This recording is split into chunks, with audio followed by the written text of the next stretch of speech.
আপনাদের সবাইকে আমাদের পরিবার ভাগ্যালাপে সাদর অভ্যর্থনা জানাচ্ছি। আজকে যে টপিকটি নিয়ে আলোকপাত করব সেটি হচ্ছে 7 দিনের মধ্যে আপনার যে কোনো মনোবাসনা পূর্ণ হবে।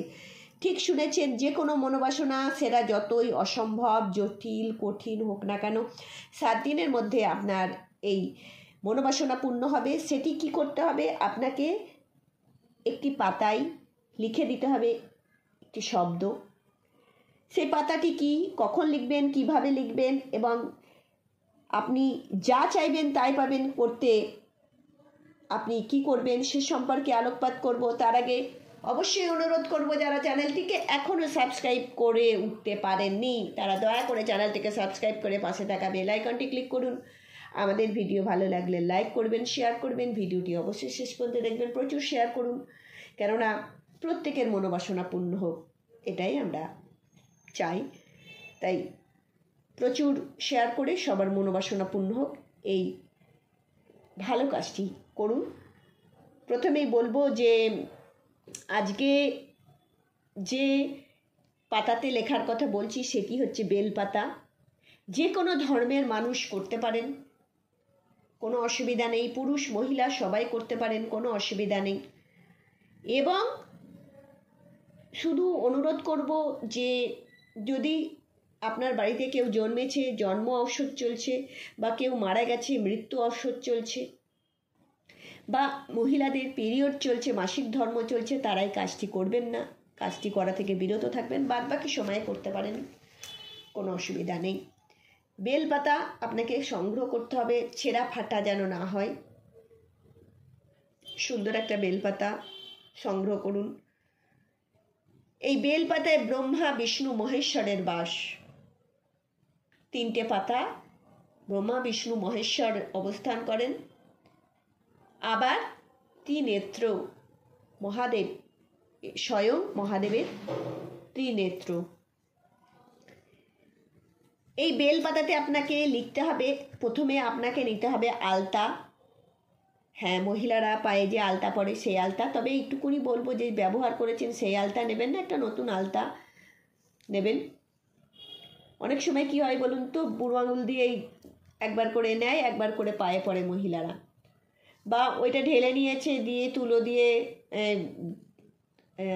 তুলো দিয়ে পড়েছেন, বা যে কোনোভাবে পড়েছেন, তুলো পেঁচিয়ে কাঠিতে বা তুলি দিয়ে পড়েছেন, ওটা ইউজ করা হয়ে যাচ্ছে। সেই ইউজ করা আলতা নেবেন না, একটি নতুন আলতা নেবেন। সেই আলতার মধ্যে কামিয়া সিঁদুর। কামিয়া সিঁদুর আপনারা সার্চ করলেই পেয়ে যাবেন। যদি আপনারা না পান তাহলে আমরা লিঙ্ক দিয়ে দেবো, সেই লিঙ্ক থেকে সংগ্রহ করতে পারবেন। পূজাপাঠের দোকানে কামিয়া সিঁদুর বলবেন, সেই কামিয়া সিঁদুর আপনারা নিয়ে গুলবেন। গুলে 3টে পাতাতেই আপনাকে আপনার মনোবাসনা লিখতে হবে। যেমন ধরুন আপনি অর্থ চান, আপনি দারিদ্রতা থেকে মুক্তি পেতে চান, তাহলে লিখবেন অর্থ।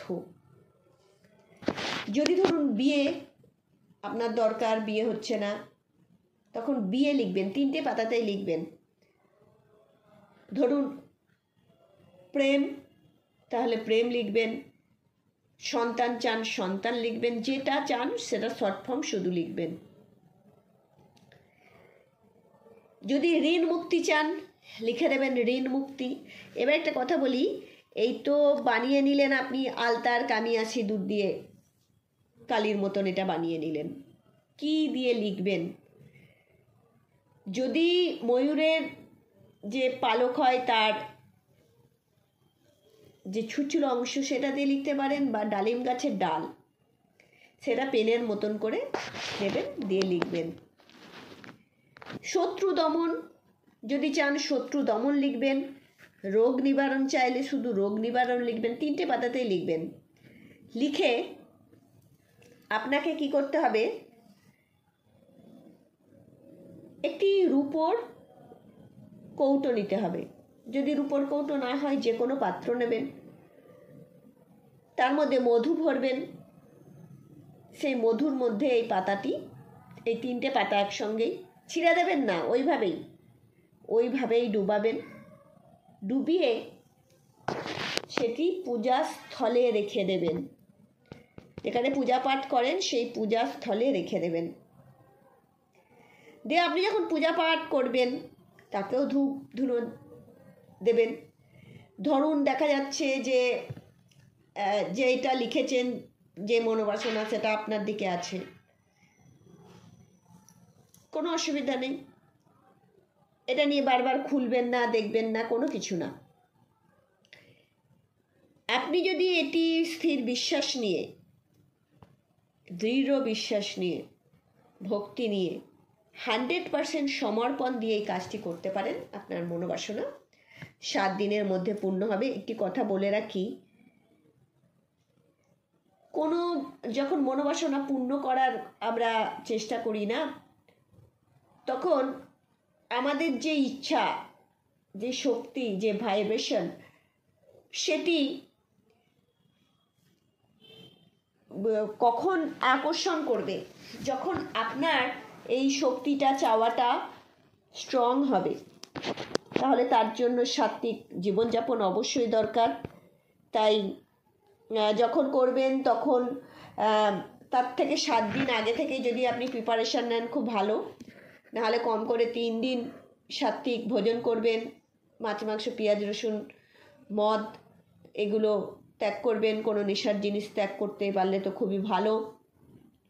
এবং অবৈধ সম্পর্কে জড়াবেন না, কারোর সাথে ঝগড়া বিবাদ এই সমস্ত করবেন না। এগুলো করলে না শক্তি নষ্ট হয়ে যায়, অরা চেঞ্জ হয়ে যায়, ডিসব্যালেন্সড হয়ে যায়, এবং শুভ শক্তিকে আপনি আকর্ষিত করতে পারবেন না।